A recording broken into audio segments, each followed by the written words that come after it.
afternoon, everyone. My name is Kyla. I'm representing St. Stephen's College Preparatory School. I chose the book The Lion, the Witch, and the Wardrobe to write the ending. Here's my ending. So these kings and queens entered the thicket. The sun was shining brightly above them. It was still morning during the first 20 minutes. They could still hear cuckoo birds chirping and the wind rumbling, causing the branches on trees to sway and leaves to rustle. They chatted while walking further and further into the thicket. It was getting darker every second. By the time the kings and queens noticed, there was already no sight of light. The wind started howling, lightning flashed in the dark sky and started cutting through clouds. The four of them were alarmed by the change and walked closer to each other. Lucy felt a soft tap on her shoulder.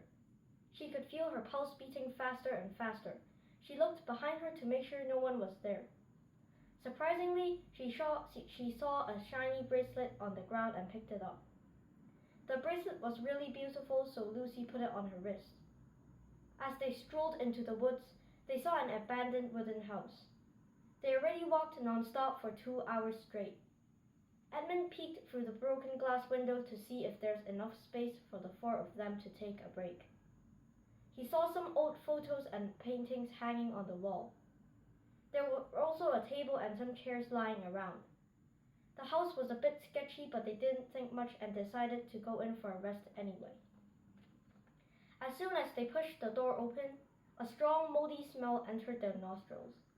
The moment they sat down, the broken window glass shattered on the floor.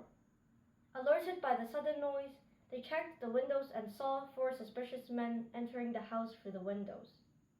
Before the kings and queens realized they were in danger, they already found themselves in gunny sacks. It was dusty and stinking inside. They felt being dragged on the floor and soon they were thrown into a carriage. After a bumpy ride, they got loaded off the carriage and were placed on the floor. Someone untied the bag. As they opened their eyes, they found themselves in a dungeon. The four men were standing near the wall. One of them, the ugly old man, started talking. "Go look for the white stag or you will have your heads chopped off," he said. The ugly old man ordered some guards to keep an eye on the kings and queens as they looked for the white stag. The guards took them back into the forest. It was freezing outside. They saw animals glowing in the woods and heard wolves howling. Roar! They heard a roar of a lion from miles away. The lion jumped out of the bushes. It was magnificent. It looked familiar to the kings and queens, so they proceeded with caution. They realized that it was Aslan. Aslan roared and started attacking the guards and killed them one by one. Aslan took the four of them to his house and served them hot, delicious dinner. His house was built inside a tree and there were lots of decorations around the place. They talked and had fun the whole evening. After the long night, the kings and queens decided to live with Aslan in Narnia. The kings and queens lived in Aslan's house for almost a year. Something weird started happening to the kings and queens' bodies. They started shrinking and became smaller and smaller every day until they became children. Their arms and legs started dissolving. The next day, they found themselves back in the old professor's house, lying on the bed. Lucy opened her eyes and thought that everything was a dream. She sat up feeling relieved.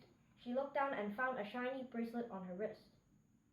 The four of them kept the magic wardrobe a secret and never told anyone about it, even the old professor. Thank you.